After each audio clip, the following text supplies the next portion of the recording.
तो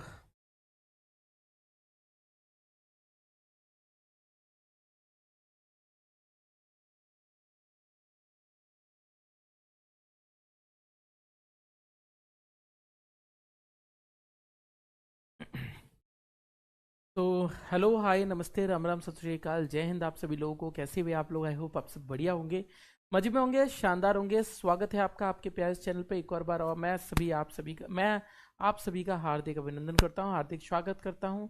कैसे हैं भाई आप लोग? आई होप आप सब बढ़िया होंगे, मजे में होंगे, शानदार होंगे। चलिए भैया जी। हेलो अभी कुमार, हेलो मोहित श्रृंखला, हेलो बेटा ऋतिक तिवारी, जय हिंद सभी को। जय हिंद भैया जी, जय हिंद सभी को। हेलो मयंक सिंह राजपूत, जीते रहो बच्चे, खुश रहो, आबाद रहो। ठीक है। कुछ दिनों से क्लास नहीं ले पाया और कारण आप लोग जानते हैं कि कुछ घर में ट्रेजिडी होने की वजह से कुछ वक्त तक आप सभी के साथ दूर रहा। और मुझे इस बात का अच्छे से आभास है कि थोड़ा सा चीज़ें पिछड़ तो गई हैं, ये बात सही है। हेलो हेलो, मैं ठीक हूँ, मैं सही हूँ यार, है ना। हेलो मयंक, हेलो अभी कुमार। चलो ठीक है, चलो जल्दी जल्दी आ जाओ, फिर हम क्लास को स्टार्ट करते हैं। सुन पा रहे हो मेरी आवाज़? ठीक है।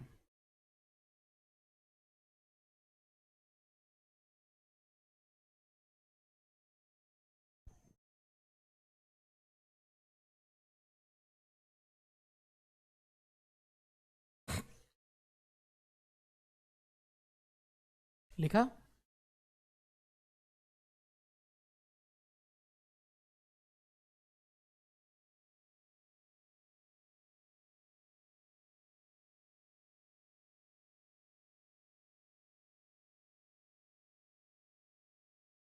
स्टार्ट करें आज की क्लास? ठीक है। तो बच्चे लोग, हम लोग लास्ट टाइम पर पढ़ रहे थे हीट एंड थर्मोडायनेमिक्स, जिसको हम हिंदी में ऊष्मा एवं ऊष्मा गतिकी कहते हैं। क्या हुआ सर? नहीं, कुछ नहीं हुआ, कुछ नहीं हुआ सक्षम, ऐसा कुछ नहीं हुआ है। ऐसे ही घर में थोड़ा सा कुछ ट्रेजिडी हो गई थी, इस वजह से क्लास नहीं ले पाया था। तो आइए क्लास को स्टार्ट करते हैं। अच्छा, हम लोग क्या पढ़ रहे थे मैं आप लोगों को बताऊं। अ, तो हम लोगों ने चार तरह की प्रोसेस पढ़ने वाले थे। आई होप आपने सब कुछ रिवीजन कर लिया हो। तो सबसे पहली बात लेकर चलें जिसके बारे में बात करते हैं सर, न्यू टॉपिक्स। नहीं भैया, नए टॉपिक तो हम करेंगे जब थर्मोडायनेमिक्स कंप्लीट तो हो जाए, थर्मोडायनेमिक्स कंप्लीट हो जाए, ऑप्टिक्स कंप्लीट हो जाए। ये दोनों मेन टॉपिक तो आपके कंप्लीट हो जाए पहले। ठीक है सर, न्यू टॉपिक पढ़ाइए। अरे भैया जी, बीच में कैसे पढ़ा सकते हैं नवीन? बीच में टॉपिक छोड़ दूंगा तो फिर कभी टॉपिक नहीं होगा वो। पहले टॉपिक तो कंप्लीट होने दो यार, बीच में कैसे छोड़ सकते हैं टॉपिक? नया टॉपिक क्यों पढ़ाना भाई? अब इससे तो क्वेश्चन बनते हैं, क्वेश्चन बनने वाला टॉपिक तो अभी आया है। आइसोबैरिक प्रोसेस, आइसोबैरिक प्रोसेस, इन इसको कहते हैं समदाबीय प्रक्रम। आपको ये बात पता है कि हम इसको क्या पढ़ रहे थे? समदाबीय प्रक्रम कह रहे थे, समदाबीय प्रक्रम कहकर चल रहे थे। समदाबीय प्रक्रम क्या होता है? तो आपको ये बात पता है कि आइसो का मतलब क्या होता है? आइसो मतलब होता है सेम, आइसो मतलब होता है सेम। और बैरिक की बात लेकर चलूं तो बैरिक का मतलब होता है प्रेशर। यानी जिस चीज के अंदर दाब सेम होता है, प्रेशर सेम होता है, ऐसी किसी चीज को हम आइसोबैरिक प्रोसेस कहते हैं। तो समदाबी प्रक्रम का मतलब होता है जिसके अंदर प्रेशर की वैल्यू सेम हो, यानी pressure remains constant, pressure remains constant, pressure remains constant, यानी दाब नियत बना रहता है, दाब नियत बना रहता है, दाब नियत बना रहता है, दाब नियत बना रहता है। यानी इसमें प्रेशर चेंज नहीं होता। ऐसी कोई सी भी प्रोसेस जो डेली लाइफ में दिखाई दे जिसके अंदर आपको लग रहा हो प्रेशर तो बदल ही नहीं रहा, और जिसमें प्रेशर नहीं बदलेगा, इसको हम क्या बोलेंगे? आइसोबैरिक प्रोसेस कहेंगे, समदाबीय प्रक्रम कहेंगे। मुझे एक बात बता बेटा, क्या आपने ये वाली इक्वेशन पढ़ी है, PV equals to N into R into T या म्यू आर टी?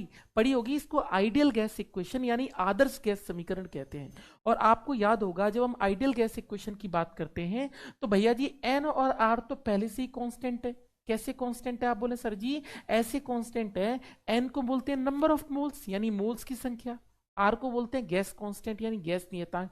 तो ये दोनों तो पहले से ही कांस्टेंट है और आपने यहां पर p को भी कांस्टेंट कर दिया। तो अगर p को कांस्टेंट कर दिया तो क्या यही दोनों तो बचे v और t, बाकी कुछ तो बदल ही नहीं रहा। इसका मतलब अगर मैं आपसे पूछूं कि बताइए आइसोबैरिक प्रोसेस का क्या समीकरण है, तो ये प्रोसेस होती है V directly proportional to T, और V directly proportional to T को हम क्या बोलते हैं अपनी फिजिक्स में? इसको हम कहते हैं आइसोबैरिक प्रोसेस कह के चलते हैं। आइसोबैरिक मतलब होता है समदाबीय प्रक्रम कहकर चलते हैं, समदाबीय प्रक्रम कहकर चलते हैं। और आपके पेपर में अगर न्यूमेरिकल आना होगा तो न्यूमेरिकल इस टॉपिक पर आएगा। न्यूमेरिकल बनने के लिए ये वाला टॉपिक है, प्रीवियस एग्जामिनेशन में ये टॉपिक भी पूछा गया है, तो आप ये समझ के चलिएगा ये भी हमारे लिए टॉपिक बनता है। तो आइसोबैरिक प्रोसेस की जब हम बात करते हैं, समदाबी प्रक्रम की हम बात करते हैं, तो समदाबी प्रक्रम में प्रेशर यानी दाब नहीं बदलता, पहली बात। दूसरी बात लेकर चलूं, सेकंड चीज मुझे ये बताओ भाई इस आइसोबैरिक प्रोसेस में प्रेशर तो नहीं बदल रहा और इक्वेशन है V directly proportional to T, तो V और T के बीच का ग्राफ कैसा बनेगा? तो कभी कभी आपसे पेपर में पूछा जाता है कि V और T के बीच का ग्राफ बताइए कि V और T के बीच का ग्राफ कैसा बनेगा। तो अगर मैं V और T के बीच का ग्राफ बनाना चाहूं, कैसा बनेगा कैसा नहीं बनेगा? तो V और T के बीच का ग्राफ बनेगा, ये जो होता है इसको बोलते हैं समानुपाती, और इसका ग्राफ ऐसा बनकर चलेगा, इसको लीनियर ग्राफ कहते हैं। लीनियर का मतलब होता है इन दोनों का ग्राफ कैसा आएगा? रेखीय बनकर आएगा। तीसरा टॉपिक, तीसरे पॉइंट की बात लेकर चलूं तो तीसरा टॉपिक क्या है, तीसरा पॉइंट क्या है? ठीक है जी, तीसरे पॉइंट की बात करते हैं। ठीक है, तीसरे पॉइंट की बात करते हैं आइसोबैरिक प्रोसेस में। अच्छा एक बात बताओ बेटा, तीसरे पॉइंट की तरफ चलें तो आइसोबैरिक प्रोसेस की बात आ रही जहां पर प्रेशर क्या है? कांस्टेंट है, पर पी ही तो नहीं बदल रहा, वॉल्यूम तो बदल रहा होगा ना, यानी आयतन तो बदलेगा ना। मुझे ये बताओ अगर वॉल्यूम बदलेगा या हीट की बात करें तो ऊष्मा का फॉर्मूला क्या होगा आइसोबैरिक प्रोसेस में? तो अगर मुझे क्यू का फॉर्मूला लिखना है तो आप याद करो जब सॉलिड का हम चैप्टर पढ़ रहे थे, ठोस वाला जब चैप्टर पढ़ रहे थे, तो हमने वहां पर क्यू बराबर एम एस डेल्टा टी पढ़ा था। आपको याद होगा हमने हीट निकालने का फॉर्मूला पढ़ा था क्यू बराबर M S delta T, liquid के वक्त पे, द्रव्य के वक्त पे जब हमने पढ़ा था। तो क्यू का फॉर्मूला यहां कितना होगा अगर मैं बात लेकर चलूं तो यहां पर क्यू का फॉर्मूला क्या होगा? एम की जगह, मास की जगह यहां हो जाएगा नंबर ऑफ मोल्स। यहां पर क्या कांस्टेंट बनाया आपने? प्रेशर, तो यहां पर सी पी की वैल्यू हो जाएगी और इनटू में कितना हो जाएगा? Delta T. यानी अगर मैं हीट निकालना चाहूं, आपसे न्यूमेरिकल पूछा जाए कि बताओ आइसोबैरिक प्रोसेस के अंदर हीट निकालो, यानी समदाबी प्रक्रम में अगर ऊष्मा निकालो तो उसको निकालने का फॉर्मूला Q बराबर mu into CP into delta T होता है। सीपी को क्या बोलते हैं? सीपी को बोलते हैं specific heat at constant pressure. इसके बारे में पिछले लेक्चर में हमने चर्चा की थी, आप लोगों ने मेरे ख्याल से इतनी दिन में रिवीजन किया हो। यानी नियत दाब पर विशिष्ट ऊष्मा,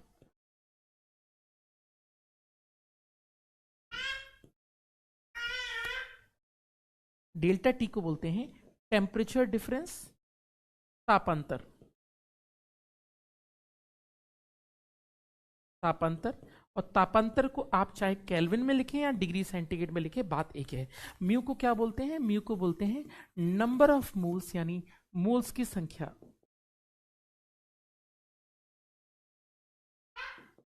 और क्यू को तो हम जानते हैं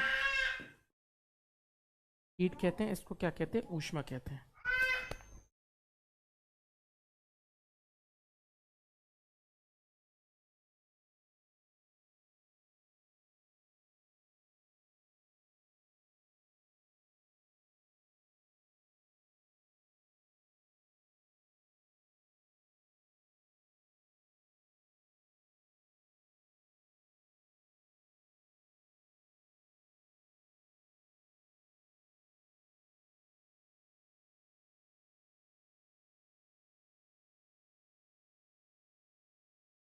हाँ जी भैया, ठीक है ठीक है। हेलो शांतनु, हेलो बेटा, हेलो।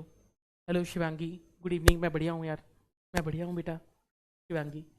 तो इस तरीके से हम लिख सकते हैं। तो आइसोबैरिक प्रोसेस में जब भी मैं न्यूमेरिकल दूंगा और आपसे पूछूंगा हीट निकाल के बताओ, तो उसका formula mu into CP into delta T होगा। इसके अलावा बात लेकर चलो चौथा point.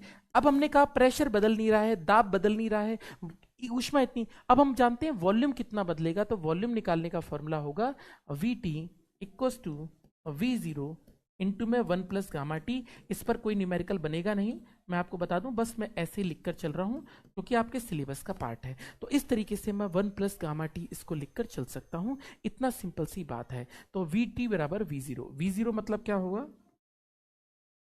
Gamma T V zero, we zero मतलब इनिशियल यानी प्रारंभिक। इसकी बात लेकर चलूं तो फाइनल यानी अंतिम, अंतिम। गामा आप जानती हैं, गामा का मतलब होता है सीपी अपॉन सीवी, और टी का मतलब आप जानते हैं यहाँ पर टेम्परेचर है, और टेम्परेचर यानी तापमान यहाँ पर किस में आ जाएगा, डिग्री सेंटीग्रेड में लिखा जाएगा। और इस तरीके से लिख सकते हैं, सॉरी, गामा की जो वैल्यू होती है वो यहाँ होती है 1/273 पर डिग्री सेंटीग्रेड। इस तरीके से आप इसकी वैल्यू को लिखकर चल सकते हैं, और ये लिखने का तरीका होता है। ये पूरा का पूरा है, जितने भी क्वेश्चन आइसोबैरिक में बन सकते हैं वो सारे के सारे क्वेश्चन इतने ही टॉपिक से बनेंगे। इसके बाहर कोई क्वेश्चन ही नहीं बनता डिफेंस के किसी भी एग्जामिनेशन के अंदर। नवीन कुमार, मुझे नहीं पता बेटा, मेरा तो काम होता है कि भैया मैं बता दूं इनको कि भैया जी ऐसा ऐसा है, बाकी ये लोग क्या कहें। चलिए अगला एक टॉपिक, वर्क डन कितना होता है अगर निकालना चाहें तो वर्क का फॉर्मूला होता है P इंटू में V2 minus V1। Very important है, प्रीवियस ईयर एग्जामिनेशन में इससे क्वेश्चन आया है, PYQ इस पर है।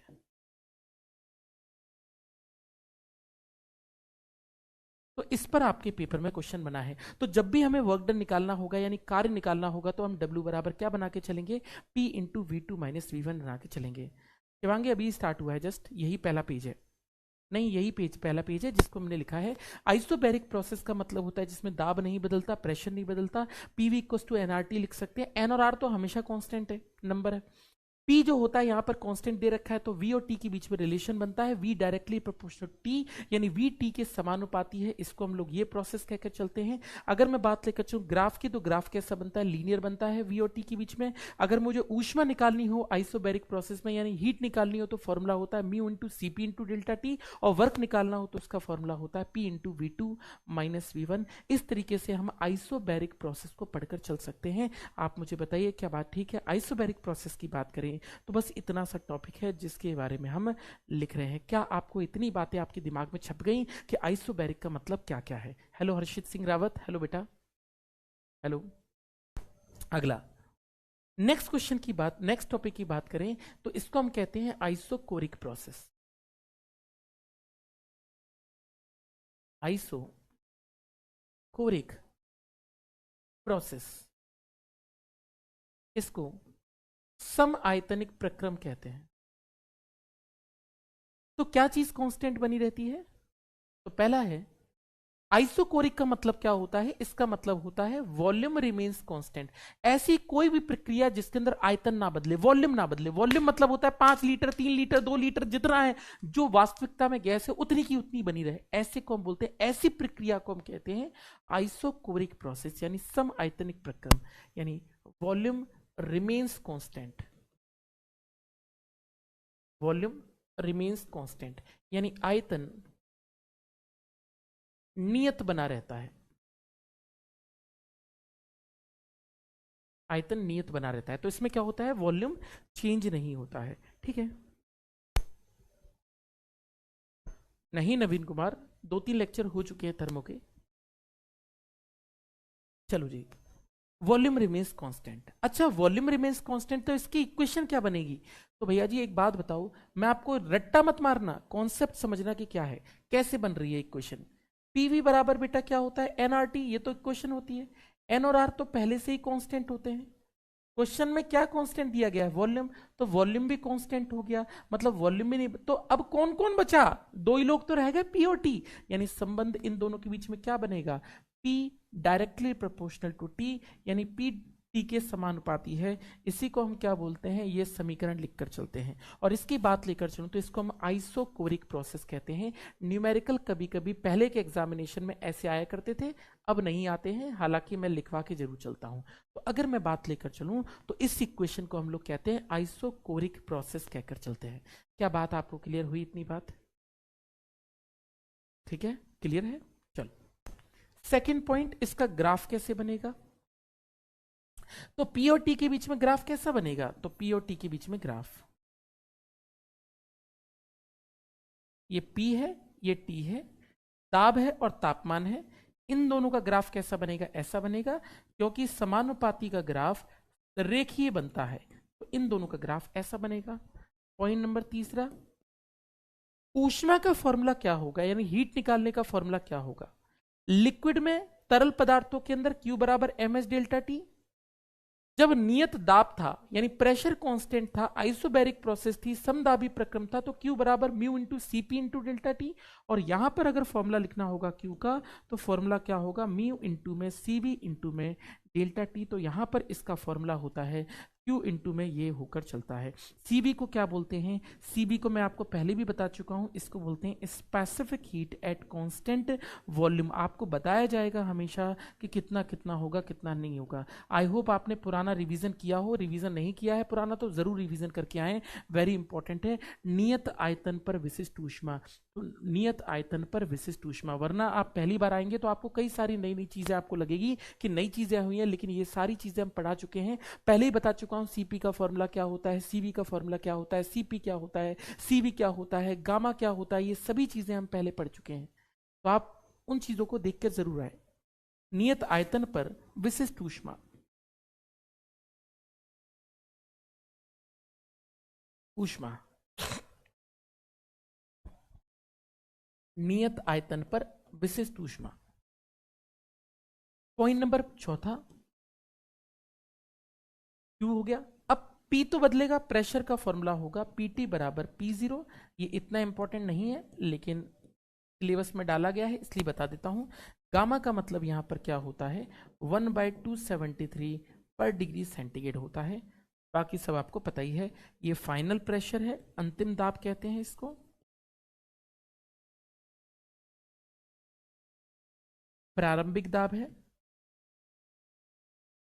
इनिशियल कहते हैं, इनिशियल कहते हैं। और टी मतलब क्या होता है, टेम्परेचर होता है, जिसको हम क्या बोलते हैं, तापमान कहते हैं।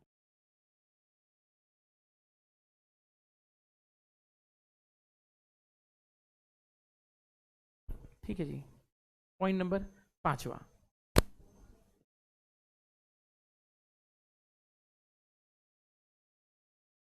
एक पॉइंट और बचा है। चलिए, वर्क कितना होगा, तो आइसोकोरिक प्रोसेस के अंदर किया गया कार्य कितना होता है। क्या V कांस्टेंट है, V कांस्टेंट होने का मतलब ये हुआ कि V1 और V2 बराबर है, यानी आयतन तो बदल नहीं रहा। आयतन नहीं बदल रहा तो क्या डेल्टा V का मान 0 है, और 0 है तो वर्क डन का फॉर्मूला क्या था, किए गए कार्य का फॉर्मूला क्या था, V2 माइनस V1। तो आप ये देखोगे कि वर्क डन कितना होता है, 0 होता है। रट्टा मार लो आपकी जिंदगी में, पहले के प्रीवियस ईयर पेपर में ये भी सवाल पूछा गया है, आपसे पूछा गया था कि बताइए आइसोकोरिक प्रोसेस के अंतर्गत किया गया कार्य कितना होगा। Work done in isochoric process will be, तो आइसोकोरिक प्रोसेस के अंदर सम आयतनिक प्रक्रम के अंदर कोई काम नहीं होता जब तक वॉल्यूम यानी आयतन में चेंज नहीं होगा, काम नहीं होगा, क्योंकि V1 और V2 बराबर हो जाएंगे तो वर्क डन क्या होगा, 0। सारी जितनी भी प्रोसेस हैं, 4 प्रोसेस हम पढ़ने वाले हैं, आइसोबैरिक, आइसोकोरिक, एडियाबैटिक और आइसोथर्मल। समतापी प्रक्रम, समदाबीय, सम आयतनिक और आपका रुद्धोष्ण प्रक्रम। इन चारों रिएक्शन, इन चारों की बात लेकर चलूं तो इन चारों के अंदर सिर्फ अकेली ये चीज है जिसके अंदर कोई वो गैस कोई काम नहीं करती। आपसे कोई भी न्यूमेरिकल पूछ ले और आपसे बोला आइसोकोरिक प्रोसेस में वर्क डन बताओ, तो आप सीधे सीधे आंख पर काली पट्टी बांधकर आप सीधे सीधे W बराबर 0 लिख देंगे। ऐसी प्रोसेस, कभी कभी ऐसे क्वेश्चन पूछ लेगा कि इनमें से किस प्रक्रिया में वर्क डन यानी किया गया कार्य 0 होता है।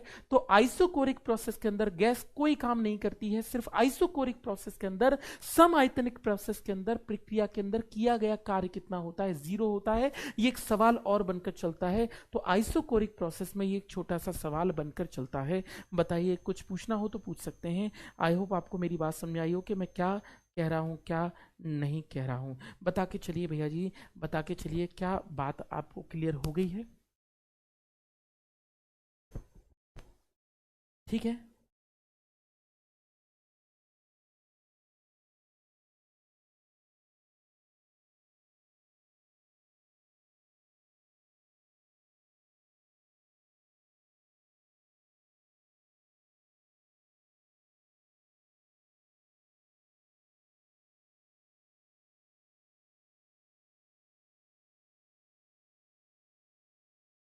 ठीक है, लिख लिया है? ठीक है जी। चलिए अगली बात, इसी बीच में हम एक लॉ एक्सप्लेन कर रहे हैं, इसका नाम है zeroth law.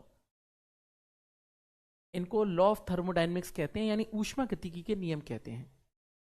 Zeroth law, zeroth law को हम लिखते हैं शून्यवा नियम। शून्यवा नियम क्या होता है? शून्यवा नियम, अगर आपके पेपर की बात लेकर चलें कि आपके पेपर में क्या सवाल बन सकता है, तो पहला क्वेश्चन जो आपके एग्जामिनेशन के लिए इंपॉर्टेंट है, जो आ ही जाएगा, इनमें से कौन सा नियम टेम्परेचर की डेफिनेशन बताता है, यानी तापमान की परिभाषा इनमें से कौन सा लॉ बताता है? जीरोथ लॉ बताता है, फर्स्ट लॉ बताता है, या सेकंड लॉ बताता है? ऐसे क्वेश्चन आएगा। तो मैं आपको बता दूं, जो जीरोथ लॉ होता है वो बताता है डेफिनेशन ऑफ टेम्परेचर, यानी तापमान की परिभाषा बताता है। डेफिनेशन ऑफ टेम्परेचर, टेम्परेचर यानी तापमान की परिभाषा बताता है।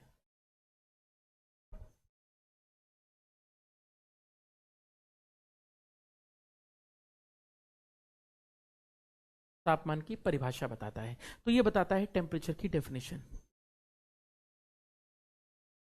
टेम्परेचर की डेफिनेशन बताता है, तापमान की परिभाषा बताता है।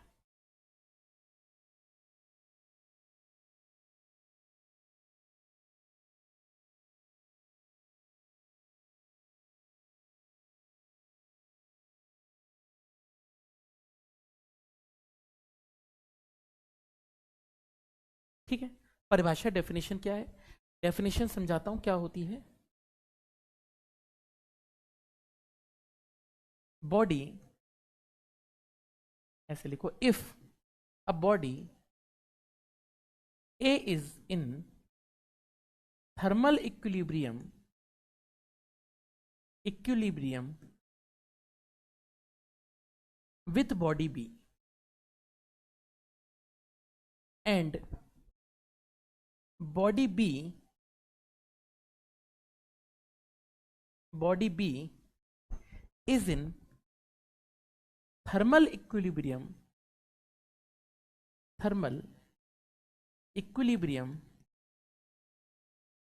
with body C, then body A must be in thermal equilibrium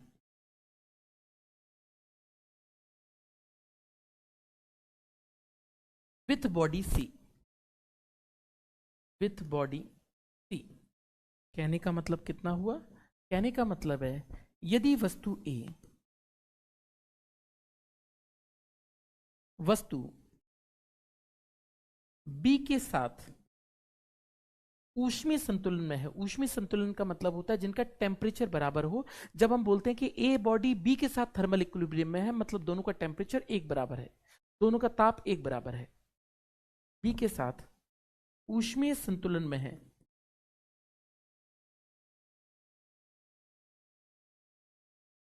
ऊष्मीय संतुलन में है, और वस्तु बी, वस्तु सी के साथ ऊष्मीय संतुलन में है, तो वस्तु ए वस्तु सी के साथ ऊष्मीय संतुलन में होगी, ऊष्मीय संतुलन में होगी, ऊष्मीय संतुलन में होगी। हाँ जी, अब बताओ क्या कहना चाहते हो? सर दिनों बाद आपसे मिलकर बहुत अच्छा लगा, आपकी पढ़ाई याद आ रही थी। अच्छा शिवांगी, धन्यवाद ठीक है, थैंक यू। हम तो एक्चुअली में क्या था यार, तुम लोग को तो पता ही है, तुम लोग की क्लासेस चल रही थी, इस बीच में मुझे जाना पड़ा, मेरे फादर आईसीयू में एडमिट हो गए, और मेरे पिताजी का फिर देहांत हो गया 11 तारीख को। और फिर देहांत होने के उनकी परसों नरसों 13वीं थी, तो तब तक तो घर से बाहर निकल नहीं सकते हैं, तो आ नहीं पाया। और जस्ट बस तब इसके बाद में, मतलब संडे को वो थी उनकी 13वीं, और उसके बाद जस्ट मैं फिर मंडे को ही निकल आया अपने घर से क्लास लेने के लिए। ये समझिए कि यार जितना पॉसिबिलिटी बन सकती है, जितना मेरे में हिम्मत है, जितना भी, हम भले ही मानसिक रूप से इतना सुदृढ़ नहीं हूँ, इतनी ताकतवर नहीं हूँ, लेकिन फिर भी कर्म है मेरा, तो उसको तो पूर्ण करना ही है। उसमें संतुलन में होगी। तो बॉडी जो ए थी, वो किसके साथ बॉडी इक्विलिब्रियम में थी? तो अगर मैं बात लेकर चलूँ, बॉडी ए है, बॉडी बी के साथ थर्मल इक्विलिब्रियम में है, बॉडी बी है, बॉडी सी के साथ है, बॉडी ए है, बॉडी सी के साथ होगी। तो कहने का मतलब है, अगर बॉडी ए है तो बी के साथ थर्मल इक्विलिब्रियम में है, बॉडी बी बॉडी सी के साथ थर्मल इक्विलिब्रियम में है, तो इसका मतलब है कि बॉडी ए बॉडी सी के साथ थर्मल इक्विलिब्रियम में होगी। भाई इन दोनों का टेम्परेचर है, इन दोनों का सेम है, तो ए बी और सी भी तो टेम्परेचर सेम होंगे। तो इस तरीके से हम इसको लिख सकते हैं। तो थर्मल इक्विलिब्रियम की बात लेकर चले तो इस तरीके से हम लिख सकते हैं, इसको हम जीरोथ लॉ कहकर चलते, तो इस तरीके से हम जीरोथ लॉ लिखकर चलते हैं। ये हमारा बेसिक सा टॉपिक है, जीरोथ लॉ, हम इसी को कहकर चलते हैं, कोई दिक्कत तो नहीं।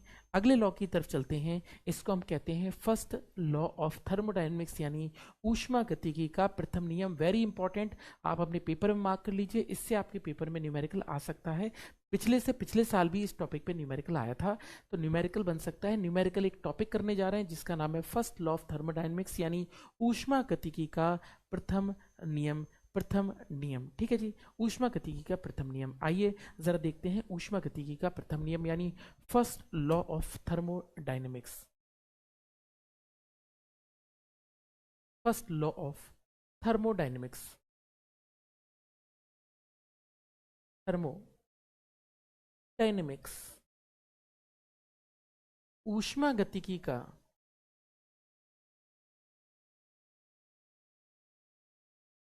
प्रथम नियम।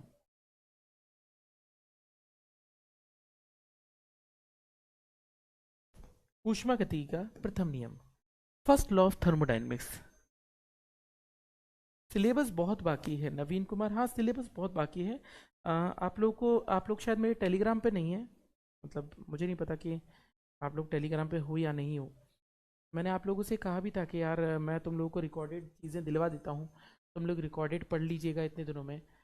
मेरे ख्याल से काफ़ी सारे लोगों ने तो पढ़ भी लिया होगा और पढ़ भी रहे होंगे, है ना। मैंने आप लोगों से कहा भी था टेलीग्राम पे जुड़े रहो, रिकॉर्डेड चीज़ें देता रहूँगा। रिकॉर्डेड के मैंने मैं आपसे बोला था कि रिकॉर्डेड बैच दे रहा हूँ, आप लोग उससे पढ़ते चलिए, ताकि मैं तो कुछ वक्त नहीं आ पाऊँगा, लेकिन आप लोग अपना सिलेबस के काफ़ी सारे पार्ट कर चुके हो कंप्लीट, शायद आप लोगों ने ध्यान नहीं दिया हो।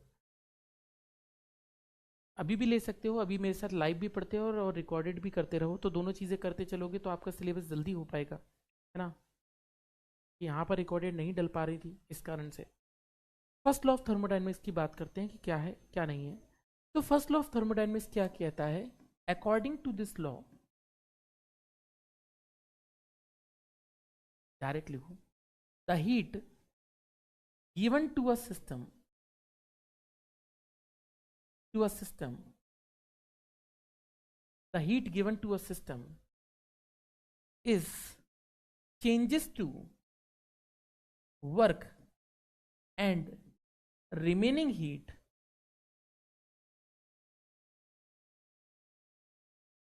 changes its internal energy, changes its internal energy, changes its internal energy, internal energy, changes its internal energy। ठीक है जी, टेलीग्राम का नाम ट्रिपलिंग फिजिक्स। किसी निकाय को दी कार्य में परिवर्तित होती है, कार्य में परिवर्तित होती है, परिवर्तित होती है, और बची हुई ऊष्मा हुई ऊष्मा ऊष्मा आंतरिक ऊर्जा में बदलाव करती है। आंतरिक ऊर्जा में बदलाव करती है। आंतरिक ऊर्जा में बदलाव करती है। कहने का मतलब कितना हुआ? आंतरिक ऊर्जा में बदलाव करती है। तो आप ये समझ के चलिएगा आंतरिक ऊर्जा में बदलाव की मतलब क्या है। आपके घर में मोटरसाइकिल है, आप ये समझ रहे हो मोटरसाइकिल एक सिस्टम है, एक निकाय है। इस मोटरसाइकिल को आपने ऊष्मा दी, आप पेट्रोल डीजल कुछ भी जला रहे हो, आपने ऊष्मा दी, हीट दी, तो ये हीट क्या करती है? कुछ से तुम्हारा टायर घुमा और बाकी जो बची हुई अब पूरी तो होती है 100% एफिशिएंसी, यानी 100% दक्षता तो संभव नहीं है। तो हम क्या करते हैं, कुछ का तो वर्क होता है, बाकी बची हुई क्या होती है, उसकी इंटरनल एनर्जी को चेंज करती है, आंतरिक ऊर्जा में परिवर्तन करती है। और याद कीजिए मेरा लास्ट लेक्चर मैंने आपसे कहा था, इंटरनल एनर्जी का मतलब उसके टेम्परेचर में बदलाव करती है, तापमान में परिवर्तन करती है। तो आप ये समझ के जाइएगा जब भी हम किसी चीज को ऊष्मा देते हैं तो ऊष्मा जो होती है, दिया गया बात लेकर चलो तो इसकी मतलब है कि दी गई ऊष्मा हमेशा और हमेशा कार्य में वर्क के साथ साथ इंटरनल एनर्जी में भी चेंज होता है। तो इस तरीके से हम लिखते हैं कि किसी भी सिस्टम को दी गई ऊष्मा यानी डेल्टा क्यू बराबर कितना होता है, डेल्टा डब्ल्यू प्लस में कितना होता है, डेल्टा यू होकर चलता है। या फिर आप लिख सकते हैं डी क्यू बराबर में लिख सकते हैं डी डब्ल्यू प्लस में लिख सकते हैं डी यू। और इसी को हम क्या बोलते हैं, इसी को फर्स्ट लॉ ऑफ थर्मोडायनेमिक्स यानी ऊष्मा गतिकी का प्रथम नियम कहते हैं। वेरी वेरी इंपॉर्टेंट, डाल लीजिएगा, इस साल आपके पेपर में इससे क्वेश्चन आएगा। इसको हम बोलते हैं डेल्टा क्यू बराबर delta W plus delta U लिखकर चलते हैं। ठीक है जी। हाँ जी दुर्गेश, हाय सर मेरा फिजिक्स थोड़ा सा बाकी रह गया है, क्या करूँ अब? प्रैक्टिस स्टार्ट कर दो दुर्गेश, है ना। मेरी प्रोबेबली नीरज सर के चैनल पे मेरी क्लास परसों लगेगी। परसों 6 घंटे की हम लोग क्लास रख के चलेंगे, 6 घंटे की क्लास रखेंगे, और जिसके अंदर कम से कम ये मान के चलिए कि 4 से 5 चैप्टर हम लोग इंपॉर्टेंट कवर अप करके चलेंगे। जैसे ऑप्टिक्स के हम क्वेश्चंस करेंगे, इलेक्ट्रिसिटी करंट इलेक्ट्रिसिटी के क्वेश्चंस करेंगे, ग्रेविटेशन के क्वेश्चंस करेंगे, और 2-3 चैप्टर और करके चलेंगे। तो हम लोग परसों हम लोग मैराथन है 6 घंटे की, तो नीरज सर के ही चैनल पर क्लास लगेगी। ठीक है। तो एनडीए 1 2026 का बैच कब से स्टार्ट हो रहा है? आयुष अभी तो नहीं पता है, ये तो नीरज सर को ही पता होगा इन सब के बारे में, है ना। देखते हैं कब से स्टार्ट होगा, पर पॉसिबिलिटी देख लीजिए कब से स्टार्ट होगा। बट इसकी बात लेकर चलूँ तो इस तरीके से लिखते हैं, क्वेश्चन का भी एग्जाम दे दीजिएगा। चलिए ठीक है, तो इस तरीके से हम लिख सकते हैं। पर भाई मेरी बात समझ के चलिएगा, ऐसा नहीं कि delta Q delta W delta U ये सारे के सारे हमेशा, it is always always uses sign. चिन्ह हमेशा यूज करोगे, चिन्ह के बिना इनको नहीं लिखना है। एक बात समझ लो, लिखना है कभी भी एक बात समझ लो, कब डेल्टा क्यू प्लस लिखेंगे कब डेल्टा क्यू माइनस लिखेंगे ये आपको पता होना चाहिए। डब्ल्यू कब प्लस लिखेंगे डब्ल्यू कब माइनस लिखेंगे ये आपको पता होना चाहिए। डेल्टा यू कब प्लस लिखेंगे कब माइनस लिखेंगे ये भी आपको पता होना चाहिए। तो अगर मैं बात लेकर चलूँ तो इस तरीके से नहीं, थ्योरी नहीं होगा दुर्गेश।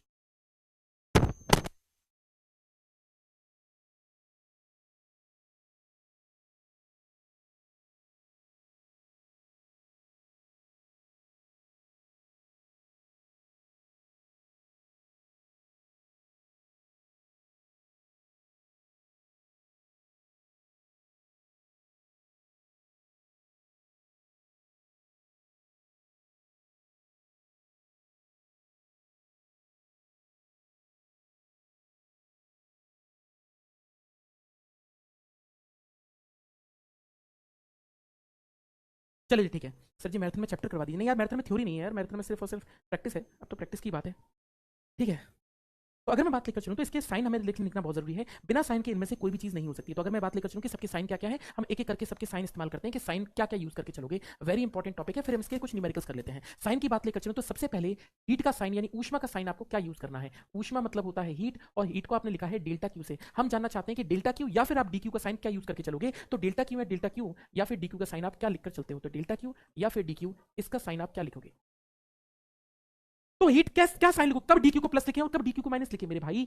जब भी हम किसी सिस्टम को हीट देते हैं तो हम हमेशा प्लस लिखते हैं, और जब सिस्टम से निकालते हैं, जब निकाय से ऊष्मा निकालते हैं, जब सिस्टम से हीट निकालते हैं तो नेगेटिव लिखते हैं। देते हैं पॉजिटिव, निकालते हैं नेगेटिव, देते हैं पॉजिटिव, निकालते हैं नेगेटिव, यानी ये कब प्लस और माइनस होगा। बात लेकर चलूं तो अगर हीट दी गई है, हीट गिवन, हीट गिवन, तो डेल्टा क्यू क्या होगा, पॉजिटिव होगा। ऊष्मा दी जाए, निकाय को ऊष्मा दी जाए, और अगर हीट ली जाएगी यानी हीट टेकन है, ऊष्मा ली जाएगी, तो जब भी आप न्यूमेरिकल पढ़ोगे तो न्यूमेरिकल में आप देखना कि क्या लिखा गया है, हीट ली गई है या हीट ली, ऊष्मा ली जाए। अगर आपसे बोला गया है कि ऊष्मा ली जाएगी तो डेल्टा क्यू की वैल्यू क्या होगी, नेगेटिव होकर चलेगी। तो डेल्टा क्यू कब प्लस लिखना है और कब नेगेटिव लिखना है, ये भी हमारे लिए इंपॉर्टेंट सी बात बन जाती है। तो अगर मैं बात लेकर चलूँ तो इस तरीके से हम लिखते हैं। ठीक है, पर इसके बाद next chapter electric current start कीजिएगा। ठीक है नवीन कुमार, ठीक है कर देंगे। कहा सर हम एक साल पहले मिले होते तो थ्योरी अच्छे से हो जाती, बट बाय द वे मैंने आपकी बैच से मैग्नेटिज्म कर लिया है, कंटेंट बहुत अच्छा है। लव यू भैया दुर्गेश, आपको भी है ना। हाँ, बस उससे जितने भी जो मैंने आपको बैच दिया ना, उससे आप सारे के सारे टॉपिक को कवर कर लो, है ना। जल्दी जल्दी स्पीड से देखकर सारी चीज़ों को कवर कर लो, जल्दी जल्दी उनको फिनिश कर लो। इससे आपका फायदा ही हो जाएगा कि अब आप फिर प्रैक्टिस जब करोगे ना तो सारी चीज़ें आपको रिवाइज होती चली जाएंगी, वो फॉर्मुलेज वगैरह। तो आप लोग जल्दी से करते चलो उन चीज़ों को, है ना। सर मोशन से कितने क्वेश्चन आते हैं, जरूरी नहीं है, 2 से 3 क्वेश्चन आपको देखने को मिल सकते हैं, 2-3 क्वेश्चन लगभग, हाँ। पर ये जो हीट एंड थर्मोडायनामिक्स चल रहा है सबसे ज्यादा क्वेश्चन इससे मिलेंगे आपको देखने को, है ना। इसके अलावा आपको सबसे ज्यादा क्वेश्चन करंट इलेक्ट्रिसिटी से देखने को मिलेंगे। ये दोनों चैप्टर सबसे ज्यादा वेटेज रखते हैं अपने पेपर में। आप ये समझ के चलो, ये दोनों क्वेश्चन कर लो तो मतलब आप ये समझ लो कि आपने पेपर कम से कम लगभग, है ना, 40 नंबर के आसपास का पेपर आपने कर दिया।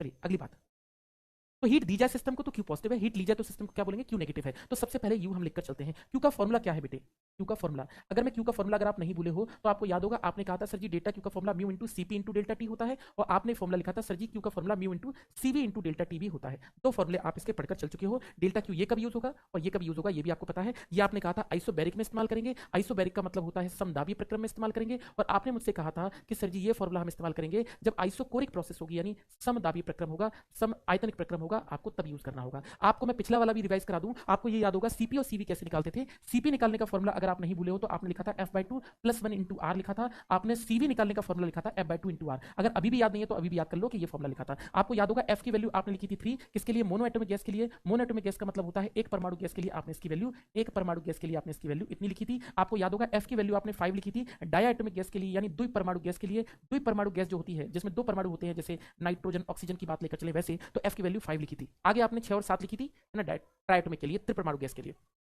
आपको ये भी याद होगा आर की वैल्यू आपने कितनी लिखी है, आर की वैल्यू 8.31 आपने लिखी है एसआई यूनिट में, और आपने सीजीएस यूनिट में इसकी वैल्यू 1.98 या फिर 2 लिखी है सीजीएस यूनिट में, ये भी आप नहीं भूलेंगे। तो इस तरीके से आप ऊष्मा निकाल कर चलते हैं। तो अगर मैं बात लेकर चलूं पहले की, तो हीट के साइन क्या होते हैं और हीट के फॉर्मूले क्या होते हैं, दोनों चीजें अच्छे से अपने दिमाग में डाल लो, ठीक है। नहीं सर मेरा तो इतना है कहना कि प्रैक्टिस हो जाए क्वेश्चन की, बाकी थ्योरी ऑलमोस्ट कंप्लीट है, एक दो चैप्टर बाकी है, ठीक है दुर्गेश, मैं प्रैक्टिस करा दूंगा आप लोगों को, ठीक है ना, ठीक है, ठीक है। चलो तो अगर मैं बात लेकर चलूं तो इस तरीके से हम इसके साइन यूज करके चल सकते हैं। मेरे ख्याल से आपको सारी चीजें पता चल गई होंगी। तो अगर मुझे हीट निकालनी है तो उसके फॉर्मूले ये दोनों होते हैं। अब हम चलते हैं कि हम W को कब प्लस और W को कब माइनस लिखेंगे, यानी किए गए कार्य को कब हम प्लस लिखते हैं और कब किया गया कार्य ऋणात्मक यानी नेगेटिव होता है। तो सेकंड चीज है हमारे पास, इसका नाम है वर्क डन, यानी किया गया कार्य, यानी किया कार्य, यानी डेल्टा W या फिर TW। चलो भैया जी, अब आप सिस्टम में देखेंगे, जब भी एक बात समझो, सर आप बहुत अच्छा पढ़ाते हो, थैंक यू भैया आयुष कुमार, धन्यवाद। अब आप ये समझो कि काम कौन कर रहा है। देखो हम सब जो आदमी लोग हैं ना, हम सब जो आदमी औरतें हैं आजकल के, हम सब है आलसी लोग। हमें इस दुनिया में बनाया गया है सोने के लिए, ऐश करने के लिए, बढ़िया लेटने के लिए, फल फूल खाने के लिए, कोई कंदमूल हमें खा के चला जाए। भाई साहब फिजिक्स ये सोचती है कि सब मर जाओ, आराम में पड़े पड़े सब मर जाओ। जब भी कभी हम चाहते हैं कि पूरा सिस्टम हमारे लिए काम करे तो हम लेंगे प्लस। पंखा घूम रहा है तो हम प्लस लेंगे, भाई मैं पंखे को डंडे से घुमा रहा हूं तो नेगेटिव लूंगा। निकाय द्वारा कार्य किया गया, सिस्टम द्वारा वर्कडन, सिस्टम द्वारा वर्कडन, सिस्टम काम कर रहा है, निकाय कार्य कर रहा है तो प्लस, और हम काम कर रहे हैं, हम मेहनत कर रहे हैं तो डब्ल्यू नेगेटिव। सीधी सी बात है। आप ये कहेंगे केमिस्ट्री का ठीक उल्टा है। आप ये समझो फिजिक्स में हम सब आलसी होने के लिए आए हैं, हम चाहते हैं हमारे चारों तरफ चीजें काम करें, हम ना काम करें तब हम प्लस मानेंगे, हम काम करेंगे तो नेगेटिव। हम तो चाहते हैं कि हम आराम से पड़े पड़े मर जाए बेटे। तो कहने का मतलब क्या हुआ, तो work done on the system लिखा हुआ है, work done on the system. अगर फिजिक्स में बोला गया है कि निकाय पर कार्य किया जाए, कार्य किया जाए, निकाय पर कार्य किया जाए, तो W की वैल्यू क्या होगी, तो W की वैल्यू हम पॉजिटिव लिखकर चलेंगे। सॉरी, निकाय पर आप काम कर रहे हैं तो W की वैल्यू नेगेटिव लिखकर चलेंगे, या DW की वैल्यू क्या लिखेंगे आप, नेगेटिव लिखेंगे। तो वक्तन आप 3 लिख लेंगे। सर बस 3 चैप्टर पढ़ा दीजिए, इलेक्ट्रिक करंट मैग्नेटिज्म, हाँ भैया करा देंगे भैया, करंट मैग्नेटिज्म ऑप्टिक्स। आप लोग नहीं करोगे ना अभी ना, मैं ही करा दूंगा भाई, करा दूंगा। मैं तो इसलिए कह रहा हूँ कि एग्जामिनेशन से काफी पहले आपके ये सब चैप्टर कंप्लीट करना चाहो तो कर लो, बाकी ठीक है मैं तो करा ही दूंगा, ये तीनों चैप्टर में करा दूंगा एग्जाम से पहले, है ना। क्लासेस को लंबी लंबी लेकर करा देंगे, ठीक है, ठीक है।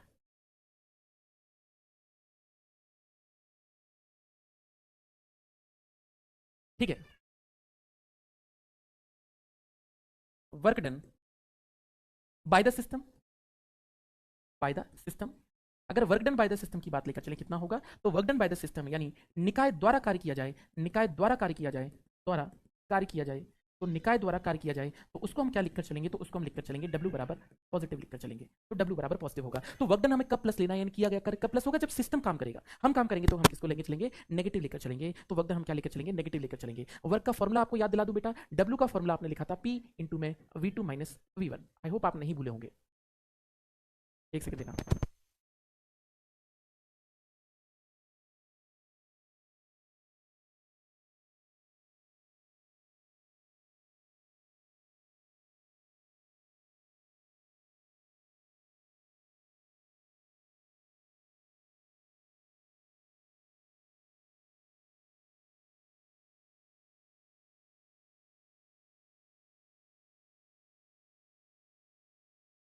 चलिए ठीक है,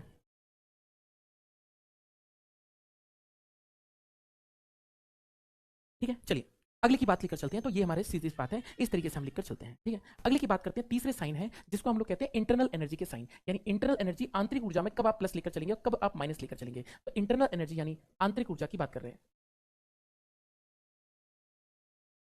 आंतरिक ऊर्जा। इंटरनल एनर्जी को आप लिखते हैं डेल्टा यू से या फिर आप लिखते हैं डी यू से। तो आंतरिक ऊर्जा कब प्लस और माइनस होगा। तो पहली चीज, अगर तापमान बढ़ रहा है, इंक्रीज इन टेम्परेचर, अगर तापमान बढ़ रहा है सिस्टम का, यानी इंक्रीज इन टेम्परेचर हो रहा है, तो तापमान बढ़ने पर हमसे बोला कि टेम्परेचर बढ़ा सिस्टम का, तो हम क्या लेकर चलेंगे। तो तापमान में बढ़ोतरी हो रही है, तो तापमान में बढ़ोतरी हो रही है तो डेल्टा यू क्या लिखा जाएगा, पॉजिटिव लिखा जाएगा। क्योंकि देखो डेल्टा यू पॉजिटिव लिखा जाएगा, सिंपल सी बात है। तो अगर मैं बात लेकर चलूं अगर मैं आपसे बोलूं कि sir ji decrease in temperature, अगर तापमान घट रहा है तो क्या होगा, तो डिक्रीज इन टेम्परेचर की बात लेकर चलूं तो डिक्रीज इन टेम्परेचर का मतलब तापमान घटेगा, तो डेल्टा यू हम क्या लेकर चलेंगे। तो अगर तापमान घट रहा है, तापमान घट रहा है, अगर तापमान घट रहा है तो हम क्या लेकर चलेंगे, तो डेल्टा यू की वैल्यू को हम क्या लेकर चलेंगे, नेगेटिव लेकर चलेंगे। उस केस में हम डेल्टा यू क्या लेंगे, नेगेटिव लेकर चलेंगे। तो बात समझ आ रही है, ठीक है जी। तो अगर मैं बात लेकर चलूं तो इस तरीके से हम डिक्रीज इन टेम्परेचर लिखते हैं। तो डेल्टा यू की पॉजिटिव कब होती है और डेल्टा यू नेगेटिव कब होता है, सब डिपेंड करता है। इंटरनल एनर्जी लिखते हैं प्लस या माइनस तापमान के बढ़ने या तापमान के घटने से लिखकर चलते हैं। इंटरनल एनर्जी कैसे निकालते हैं, याद दिला दूं आप लोगों को, फॉर्मुला क्या था, डेल्टा यू निकालने का फॉर्मुला था F/2 इंटू में म्यू इंटू आर इंटू में डेल्टा टी। ये आपने फॉर्मुला लिखा था डेल्टा यू का एक फॉर्मुला। इसी का फॉर्मुला आपने ये भी लिखा था, डेल्टा यू का फॉर्मुला एक और होता है, ये होता है डेल्टा यू का फॉर्मुला एक और होता है म्यू इंटू में सीवी इंटू में डेल्टा टी। दूसरा फॉर्मुला ये होता है, ये दोनों बातें आप पढ़कर चल चुके हैं। सीवी आप जानते हैं, सीवी निकालने का फॉर्मुला F/2 इंटू आर आपने लिखा था। चाहे आइसोबैरिक हो या आइसोकोरिक, आइसोकोरिक यानी समदाबीय हो या समायतनिक, समायतनिक, आइसोबैरिक हो चाहे आइसोकोरिक हो, एक ही फॉर्मुला है, एक ही फॉर्मुला है, एक ही फॉर्मुला है पूरी फिजिक्स में, फॉर्मुला है पूरी फिजिक्स में, पूरी फिजिक्स में, जिसका नाम है फिजिक्स में, जिसका नाम है delta U equal to mu into CV into delta T. अब आप ये मत कहना सर आइसोबैरिक प्रोसेस है तो mu into CP into delta, अरे नहीं होता। क्यू बराबर mu into CV into delta T, Q बराबर mu into CP delta T, दोनों फॉर्मुले होते हैं। लेकिन इंटरनल एनर्जी का पूरे ब्रह्मांड में एक ही फॉर्मुला है, इंटरनल एनर्जी का पूरे ब्रह्मांड में एक ही फॉर्मुला है, चाहे वो आइसोबैरिक हो, चाहे वो आइसोकोरिक हो, चाहे वो समदाबी हो, चाहे वो समायतनिक हो, एक ही फॉर्मुला है mu into CV into delta T. इसके अलावा कोई फॉर्मुला नहीं है। आइसोबैरिक प्रोसेस दे रखी है तो भी आपको यूज करना है mu into CV into delta T, isobaric process दे रखी है तब भी यूज करना है mu into CV into delta T. लेकिन क्यू निकालने के लिए अलग अलग होता है, लेकिन इंटरनल एनर्जी का एकमात्र formula mu into CV into delta T, CV निकालते हैं F/2 इंटू आर से। और इस तरीके से हम इस चीज को भी लिखकर चलते हैं। तो हमारे पास ये सारा का सारा कॉन्सेप्ट आ गया। इससे लिखा हुआ न्यूमेरिकल करा देता हूं, प्रीवियस ईयर का क्वेश्चन करा देता हूं कि कैसा क्वेश्चन पहले एग्जामिनेशन में आया है, उससे रिलेटेड चीज को भी मैं आपको जल्दी से समझा देता हूं कि कौन सा फॉर्मुला आपके लिए बना है। ठीक है,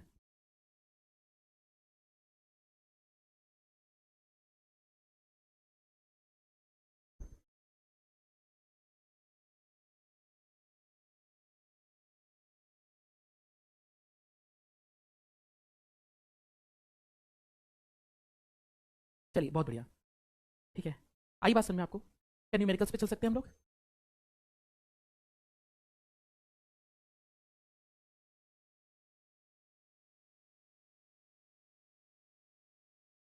ठीक है, चलिए न्यूमेरिकल करते हैं। 2 mole of helium gas is used to increase temperature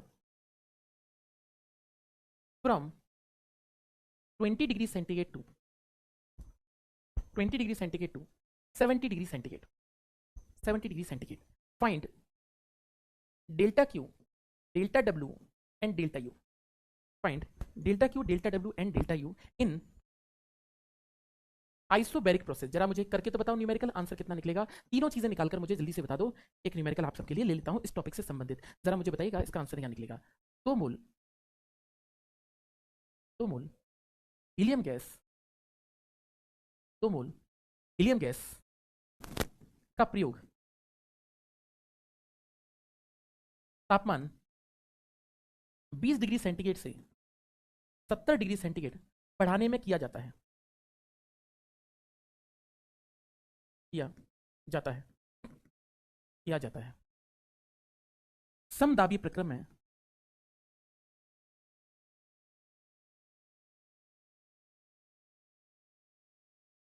प्रक्रम है। डेल्टा क्यू, डेल्टा डब्ल्यू और डेल्टा यू का मान बताइए, बताइए। तो इन सभी का मान बताना है कि कितना कितना होगा, कितना कितना नहीं होगा। चलिए जी, आंसर बताना है आपको। इसका आंसर कितना निकलेगा, ज़रा मुझे आंसर बताइएगा। कितना कितना होगा, कितना कितना नहीं होगा, ज़रा बताइएगा। आपको क्या लगता है इस क्वेश्चन का आंसर कितना निकलेगा, कितना नहीं निकलेगा? ज़रा हमें बता के चलना है कि कितना निकलेगा, कितना नहीं निकलेगा। तो ज़रा मुझे बता के चलना कितना होगा, कितना नहीं होगा। तो कैलोरी बताना है सबको, सीजीएस में निकालना है, ठीक है? सीजीएस यूनिट में निकालना है सब कुछ मान। कितना आंसर निकल कर आएगा?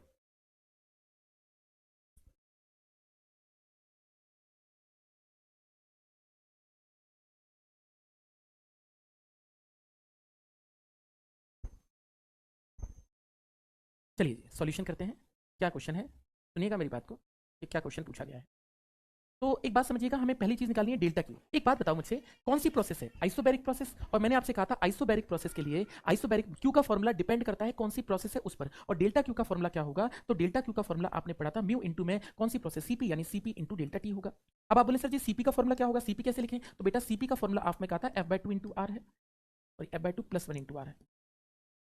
एक बात और मुझे बताओ, एफ की वैल्यू कितनी होगी जिसको हम डिग्री ऑफ फ्रीडम कह रहे हैं? क्या एफ की वैल्यू कितनी होगी? 3 होगी। क्यों होगी? क्योंकि हीलियम क्या है? हीलियम जो है is a mono atomic gas, is a mono atomic gas, mono atomic gas है, एटॉमिक गैस है। तो ये क्या है? मोनो एटॉमिक गैस है, यानी हीलियम एक एक परमाणु गैस है।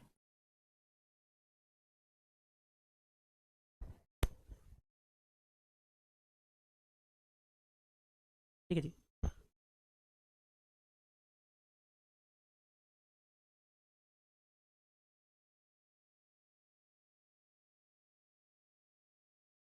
चलो, तनु वर्मा, आई एम गुड, मैं ठीक हूँ बेटा। जय हिंद बेटा, जय हिंद, जय हिंद, मैं ठीक हूँ। तो इस तरीके से लिख सकते हैं। अगर मैं इसकी बात लेकर चलूँ कितना निकल कर आएगा, तो एफ इक्वल टू क्या होगा ये। तो अगर मैं सीपी निकालना चाहूँ कितना होगा, तो बेटा सीपी की वैल्यू होगी 3/2 प्लस 1 इंटू में आर की वैल्यू कितनी होती है सीजीएस में 2। इसकी बात लेकर चलूँ तो सीपी कितना हो जाएगा, ये हो जाएगा 3 2 5 बेटा 2 2 से 2 कट जाएगा, तो बचेगा कितना? सीपी की वैल्यू कितनी निकलेगी? 5 के बराबर निकलेगी। बोलो किसी को तो दिक्कत हो? तो सीपी की वैल्यू कितनी निकली बेटा? 5 निकल कर आई है। सीपी कितना निकला है बेटा? 5 निकल कर आया है। बोलो किसी को दिक्कत हो? ठीक है, 5 निकल कर आया है। और अगर मैं आपसे कहा कि इसको मैं इसमें पुट कर देता हूं, तो डेल्टा क्यू का मान कितना निकलेगा मेरे भाई? तो डेल्टा क्यू का मान, मोल की संख्या कितनी है? 2 है, इंटू में सीपी कितना निकला है? 5 निकला है, इंटू डेल्टा टी कितना है? डेल्टा टी मतलब 70 माइनस 20। केल्विन में बदलने की जरूरत नहीं है, क्योंकि हम चेंज यानी परिवर्तन डेल्टा की बात करें तो डेल्टा टी की मान जितना डिग्री सेंटीग्रेड में होता है उतने चेंज जो परिवर्तन होता है वो चाहे डिग्री सेंटीग्रेड में निकालो चाहे केल्विन में निकालो बराबर है। तो 70 माइनस 20 कितना होगा? 50 होगा। इसकी बात लेकर चलो तो कितना आएगा? 5 दूनी 10 हो जाएगा, 10 का मल्टीप्लाई करेंगे तो कितना आएगा? 500 कैलोरी निकल कर आएगा। आप मुझे बताओ कि क्या पहली बात जो आपको समझ में आई कि अगर मुझे डेल्टा क्यू निकालना है तो उसका फॉर्मूला हमने लिखा और इस तरीके से हमने इस वैल्यू को निकाला। अब हम बात करते हैं सेकंड प्रोसेस की कि सेकंड हमें निकालना है डेल्टा क्यू, यू का मान क्या होगा। तो डेल्टा यू का मान क्या होगा? म्यू इंटू में सीवी इंटू डेल्टा टी होगा। भले ही आइसोबैरिक प्रोसेस है पर फॉर्मूला तो एक ही है। ऐसा मत बोल देना कि सर यहाँ सीपी होगा। सीपी क्यों होगा? डेल्टा यू का एकमात्र फॉर्मूला यही है। और इसको मैं लिखना चाहूँ कितना होगा, तो म्यू इंटू सीवी का फॉर्मूला क्या होता है? एफ बाई टू इंटू में आर इंटू में कितना होता है? Delta T. सब कुछ पुट कर देते हैं। 2 इंटू में एफ की वैल्यू कितनी है मोनो एटॉमिक गैस के लिए? 3/2 इंटू में 2 इंटू में कितना है? 50 है। डेल्टा टी 2 से 2 कट जाएगा, 3 दूनी 6, 6 पंजे 30, यानी कितना निकला? तो डेल्टा यू का मान कितना निकलेगा? तो ये निकला 3 दूनी 6, 6 पंजे 30, यानी 300 कैलोरी निकला। मुझे बताओ क्या दिक्कत है? अब हमारे पास क्या बचा? Work done. अब हमें हमारे पास डेल्टा क्यू आ गया, डेल्टा यू आ गया, तो क्या डेल्टा डब्ल्यू नहीं निकाल पाओगे? क्या first law of thermodynamics, thermodynamics ऊष्मागतिकी का प्रथम नियम है, क्या वो झुंझुना बजाने के लिए दिया है क्या बेटा? तो using first law of thermodynamics, FLOT।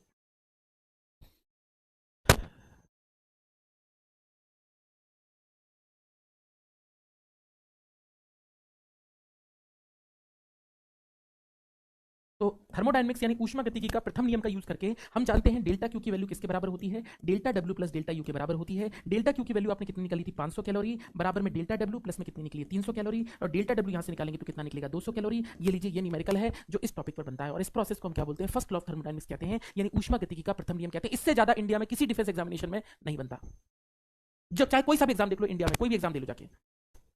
तो अगर मैं बात लेकर चलता हूं तो इसको हम क्या बोलते हैं? ये कहकर चलते हैं। बोलिए इसको क्लियर हो गई है क्या? आपको बात क्लियर हो गई है? ठीक है जी, आगे चलें आप टॉपिक पर। क्या निकाल लोगे कोई सी प्रोसेस में? आइसोकोरिक प्रोसेस होता तो सिर्फ ये बदल जाता, क्यू की वैल्यू इतनी होती, वहां पे डब्ल्यू की वैल्यू 0 होती। सर आर कैसे निकालें बेटा? आर निकालना नहीं पड़ता, आर कांस्टेंट है। इसको यूनिवर्सल गैस कांस्टेंट कहते हैं, सार्वत्रिक गैस नियतांक कहते हैं। अभी मैंने पिछले पेज पे लिखा भी था इस चीज को। एट,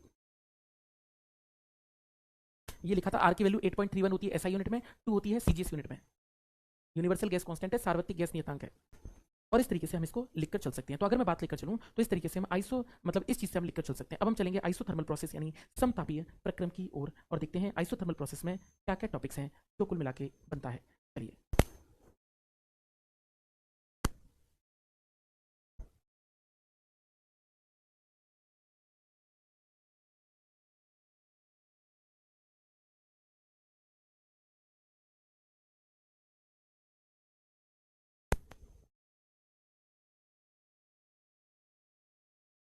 सर अब डेली क्लास होगी, हाँ डेली क्लास होगी।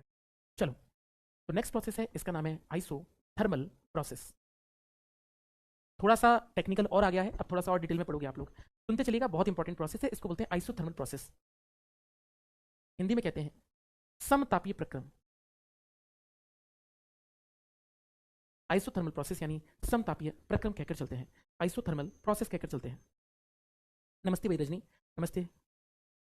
चलिए जी, देखते हैं आइसोथर्मल प्रोसेस में पहली चीज की तरफ चलते हैं। तो आइसोथर्मल, आइसो मतलब सेम, थर्मल मतलब टेम्परेचर, है ना। आइसोथर्मल प्रोसेस, ठीक है। देखो, तो इस आइसोथर्मल प्रोसेस का मतलब क्या हुआ, जिसमें जिस प्रक्रिया में तापमान नहीं बदलता, ऐसी प्रोसेस यानी temperature remains constant, temperature remains constant, temperature remains constant यानी तापमान नहीं बदलता है,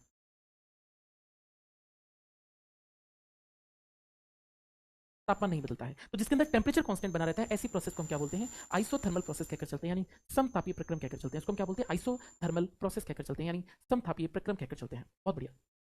तो इसमें टेम्परेचर नहीं बदलता। आपको याद होगा, हमने आपसे कहा था कि पीवी बराबर क्या होता है, एनआरटी होता है, यानी ये होता है। एन और आर तो पहले से ही कांस्टेंट है और टी भी कांस्टेंट है, तो ये पूरा का पूरा क्या हो गया, कांस्टेंट हो गया। जब ये पूरा कांस्टेंट हो गया तो हम लिख सकते हैं पीवी का मान क्या होगा, कांस्टेंट होगा, और पीवी कांस्टेंट को क्या आप लिख सकते हैं, P inversely proportional to V. तो अगर मैं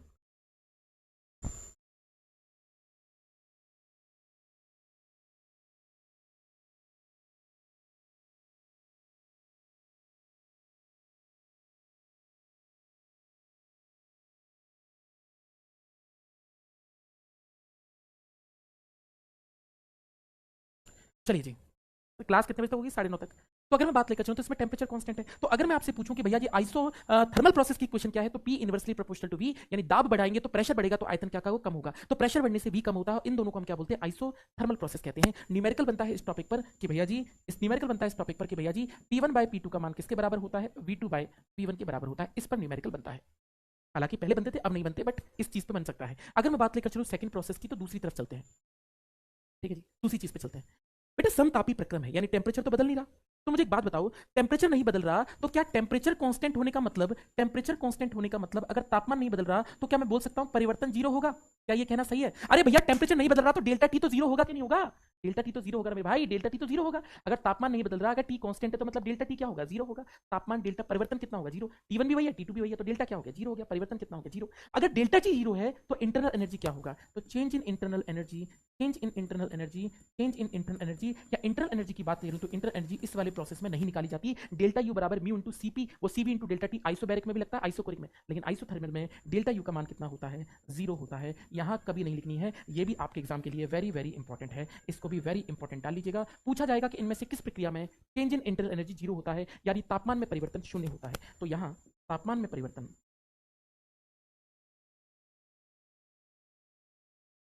शून्य होता है, शून्य होता है। तो यहाँ टेम्परेचर, तापमान में परिवर्तन शून्य होता है, और आंतरिक ऊर्जा में परिवर्तन भी शून्य होता है।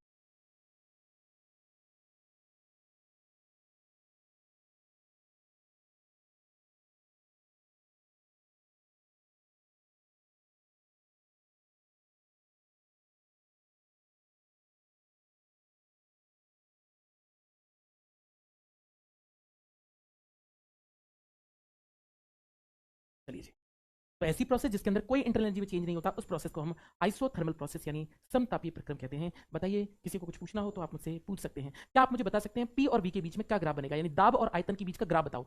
समतापी प्रक्रम में आइसोथर्मल प्रोसेस में पी और वी के बीच में कैसा ग्राफ बनेगा, इसका ग्राफ कैसे बनता है, कैसा ग्राफ बनेगा। पेपर में अगला क्वेश्चन बनता है कि इन दोनों के बीच का ग्राफ कैसे बनेगा।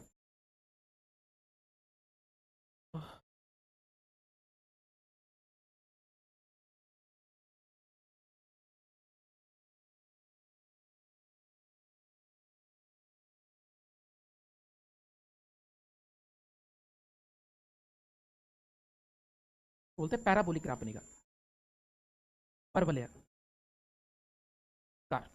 तो इन दोनों के बीच का जो ग्राफ बनेगा वो कैसा बनेगा, परवलयाकार बनेगा, यानी पैराबोलिक ग्राफ इन दोनों के बीच में बनकर चलेगा। बोलो भाई जी, ठीक है।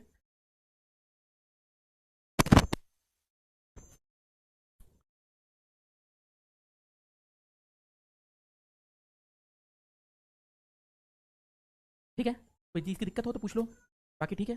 चलो।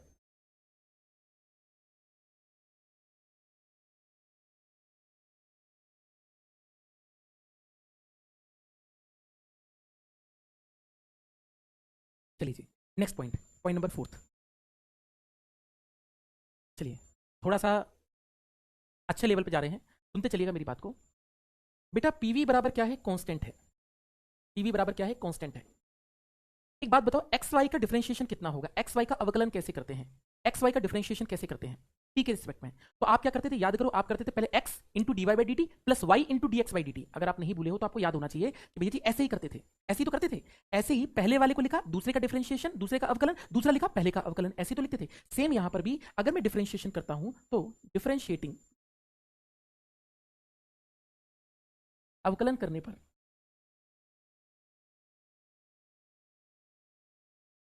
तो पहले p लिखा, v का कितना होगा dv, प्लस में v लिखा, इसका कितना होगा dp, अपॉन में dt वगैरह तो सब जीरो होगा, बराबर में कितना उस तरफ चला जाएगा कांस्टेंट में, तो ये हुआ जीरो के बराबर। कांस्टेंट का कितना होगा? जीरो होगा, तो बाकी नीचे जितने भी होंगे वो सब इधर जाके जीरो हो जाएंगे। तो ये बना p dv को मैं क्या लिख सकता हूँ? p dv को लिख सकता हूँ माइनस का v इंटू डी लिख सकता हूँ। p अपॉन v को हम क्या लिख सकते हैं? माइनस का dp बाय टीवी लिख सकते हैं। माइनस क्या बता रहा है? माइनस बता रहा है इसका नेगेटिव स्लोप होता है। नेगेटिव स्लोप मतलब आपसे पूछा जाएगा ढाल ऋणात्मक होता है, ढाल ऋणात्मक होता है, ढाल ऋणात्मक होता है। तो अगर आपसे पूछा जाए कि आइसोथर्मल ग्राफ का स्लोप कैसा होता है, तो वो ऋणात्मक होता है, यानी नेगेटिव स्लोप होता है। ये भी क्वेश्चन बनता है आपके लिए पेपर में, इस तरीके से भी क्वेश्चन बनता है।